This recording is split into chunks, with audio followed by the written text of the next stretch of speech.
In a world built on illusion, few men in Hollywood were as real as Jack Elam. Behind that wild eye, the crooked grin, and the mischievous charm, there burned a fire that never went out. He was the man audiences loved to fear, and the one actor other men feared to cross. But there was one man, one Hollywood legend, whom Jack Elam could never forgive. A man whose very name made his blood boil. The kind of polished image-driven star that embodied everything Elam despised about the business. For decades, Elam carried a quiet bitterness, not toward the critics, not toward directors, but toward one of the most beloved icons in American film history, Gary Cooper. To the world, Cooper was the perfect hero, tall, stoic, gentle, and effortlessly dignified. But to Jack Elam, he was something far less noble. He was a symbol of everything fake, pretentious, and hollow in Hollywood. And that hatred, it wasn't born overnight. It came from years of sweat, of hard-earned work, of being overlooked by the same system that worshipped men who never broke a sweat. Before that grudge took shape, before the fire and resentment, there was just a boy from Arizona, a dreamer with a crooked eye and a burning need to prove himself. Jack Elam wasn't born into fame, nor did he ever crave the glittering surface of Hollywood.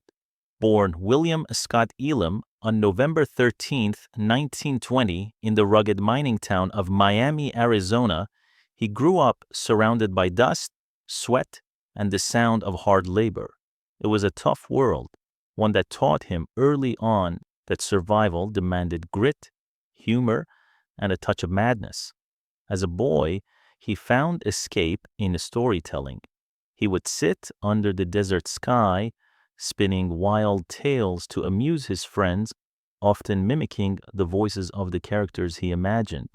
That gift for performance, raw and unrefined, would one day become his ticket into Hollywood. But fate wasn't kind. An accident in his youth damaged one of his eyes, leaving it permanently misaligned, a feature that would have crushed most aspiring actors. In a town obsessed with perfect faces and polished smiles, Jack's uneven stare was a curse, or so everyone thought. Then came World War II. Elam served proudly in the U.S. Navy, where he learned discipline, endurance, and loyalty, virtues that would define his work ethic for the rest of his life. When the war ended, he returned home changed, more determined, more grounded, and ready to take on a world that had never taken him seriously. He enrolled at the University of Southern California, where he began to study acting, not because he wanted fame, but because he wanted expression. He wanted to bring life to the strange, flawed, and human characters that Hollywood often ignored. At first, casting agents saw only his eye, not his talent.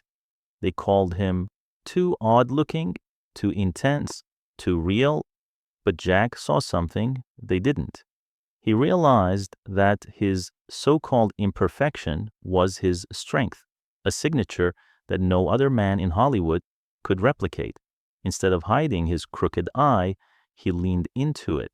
He used it to craft a presence that was part menace, part mystery, and entirely unforgettable.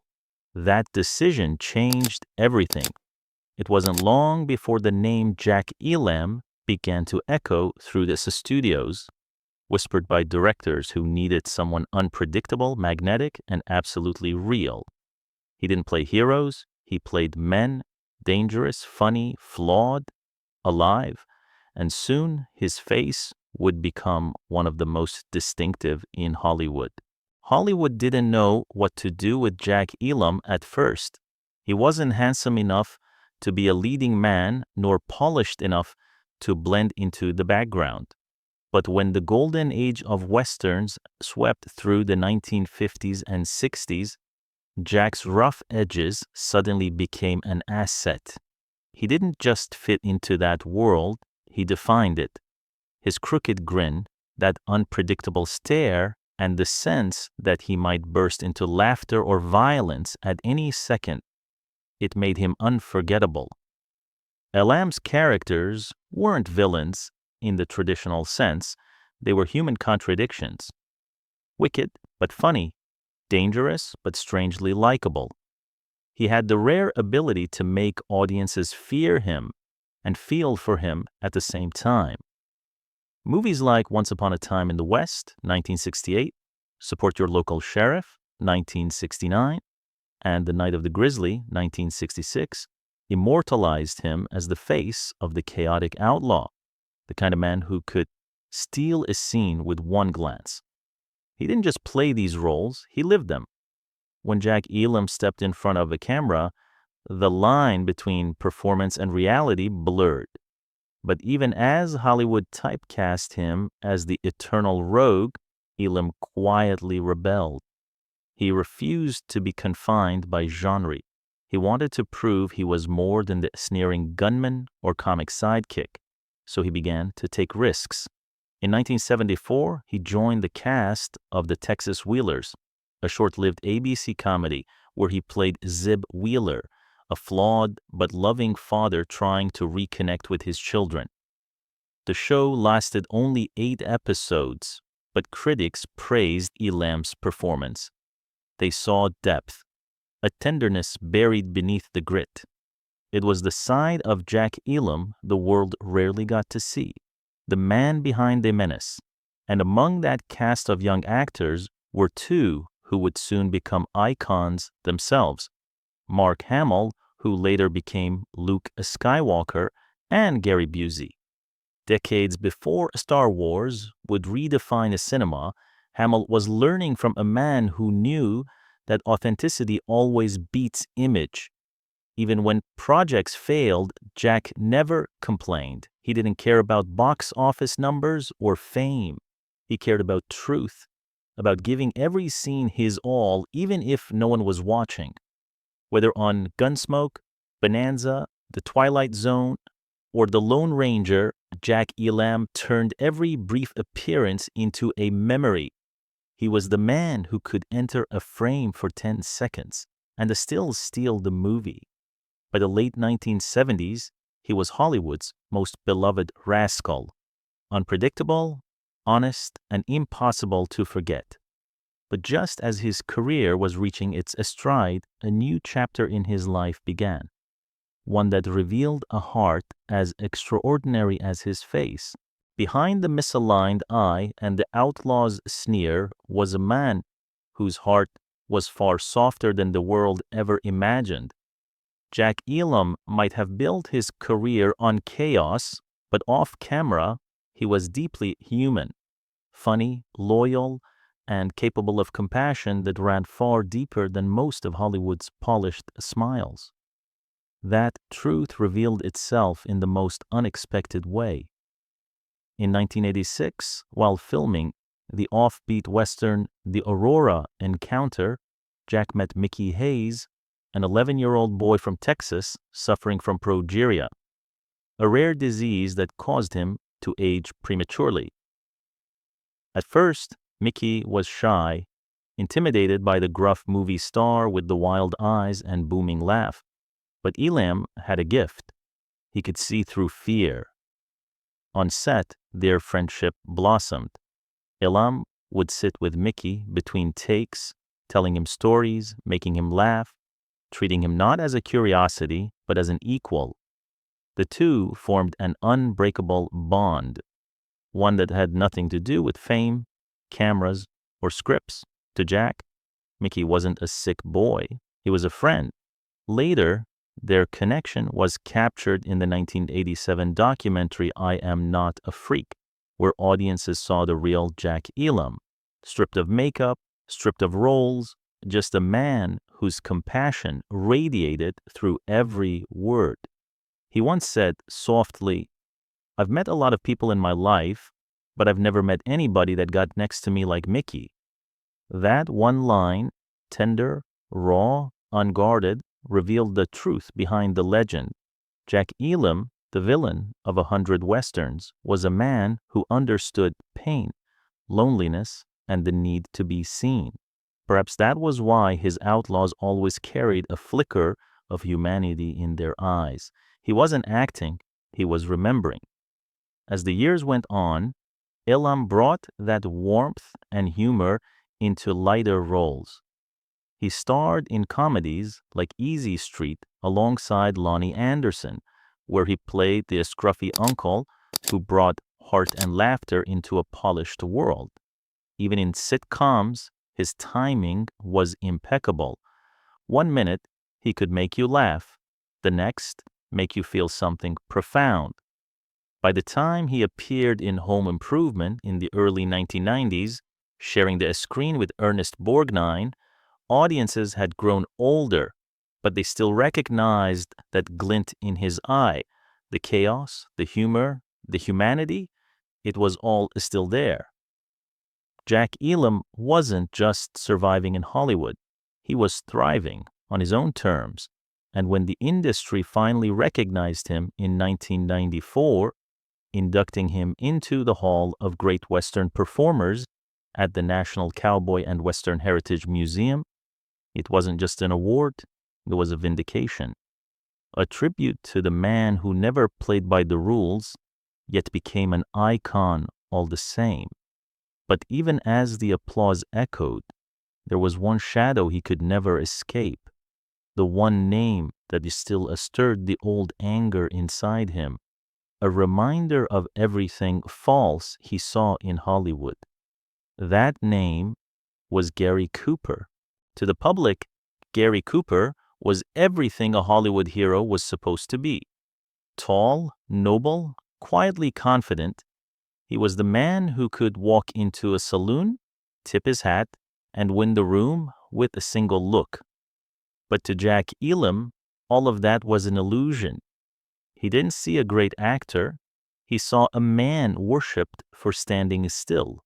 He saw a system that praised restraint and silence, mistaking emptiness for genius.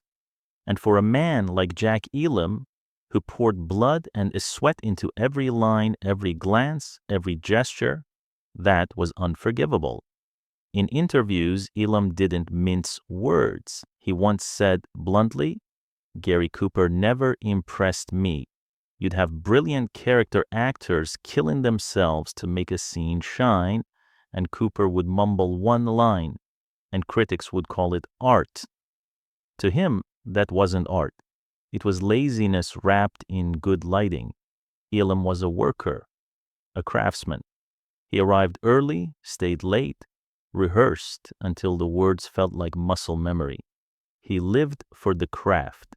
And to see someone drift through takes, collecting praise for simply being Gary Cooper, was salt in the wound. He called Cooper the laziest actor I ever saw. He wasn't being cruel. He was being honest, at least his version of it. To Jack, acting was sacred. It demanded truth, not posture. And Cooper's calm detachment, his elegant distance, represented everything Elam hated about Hollywood. The obsession with image over effort, charm over authenticity.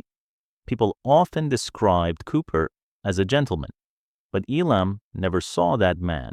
He saw coldness, a kind of polite arrogance that only appeared when the cameras rolled. Maybe if you were a studio head or a pretty actress, he'd smile at you, Elam once said. But if you were a working stiff like me, he'd barely look your way. To him, Cooper wasn't a hero.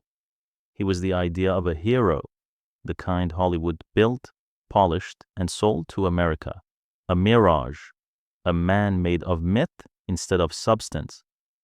The bitterness only deepened when Cooper won the Oscar for High Noon. Critics called it a masterpiece of restraint, a portrait of a stoic courage. Elam called it a statue pretending to be a man. He even joked, "You could have put a cigar store Indian in that role and gotten the same performance, but because it was Gary Cooper, everyone bowed down."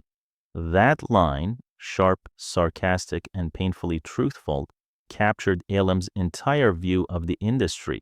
He wasn't jealous. He was disillusioned. He couldn't stand how Hollywood rewarded image over honesty.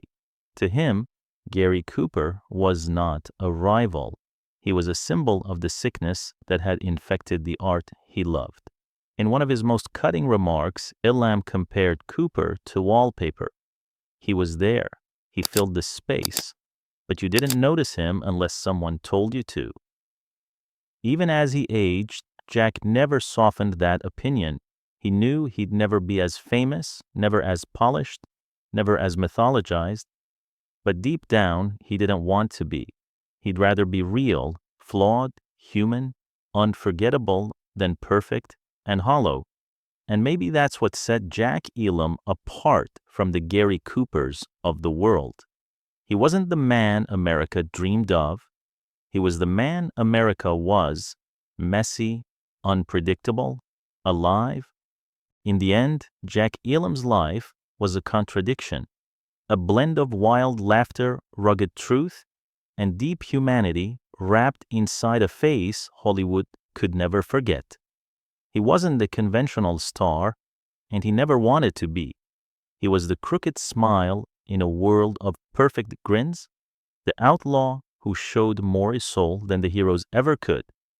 For 50 years, he gave everything to his craft. He worked alongside legends, outshined many of them, and never stopped being himself. Honest, blunt, unapologetically real.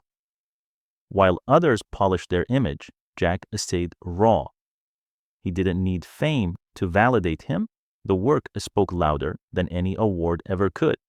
When people remember Gary Cooper, they remember a symbol, the silent cowboy, the face of American virtue. But when they remember Jack Elam, they remember life itself, crooked, fierce, unpredictable, and endlessly human. Even his so-called hatred of Cooper wasn't pure anger. It was disappointment, the kind that comes from loving an art form too much to watch it rot under its own illusions. Jack Elam didn't hate Gary Cooper, the man. He hated what Cooper represented, a Hollywood built on mirrors instead of truth. And that's why, decades after his final role, Jack still feels alive. Every smirk, every sideways glance, every flash of madness on screen, it still pulses with something real. He may have played the villain 100 times, but beneath the grit, he carried more honesty than most of the heroes who ever faced him. In 2003, when Jack Elam passed away at the age of 82, the industry lost more than a character actor.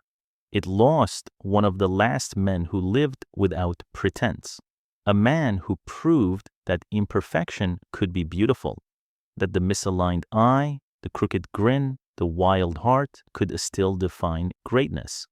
For those who truly knew him, Jack Elam was a reminder that truth always shines brighter than polish. He once said, "I never wanted to be the hero. I just wanted to be the man people remembered." And he was right.